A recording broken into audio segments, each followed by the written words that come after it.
relação ao que você falou dos gastos da União, o que nós estamos colocando é o seguinte: nós estamos dizendo que não vamos aumentar tributos.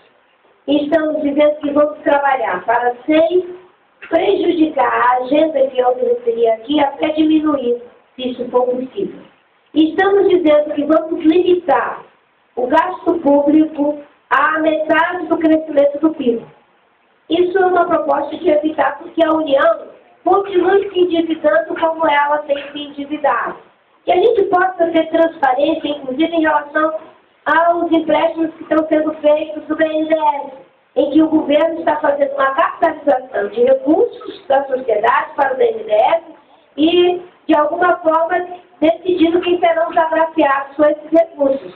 Isso é perfeitamente possível fazer com transparência, não é? Então, o projeto de lei de responsabilidade social é de minha autoria.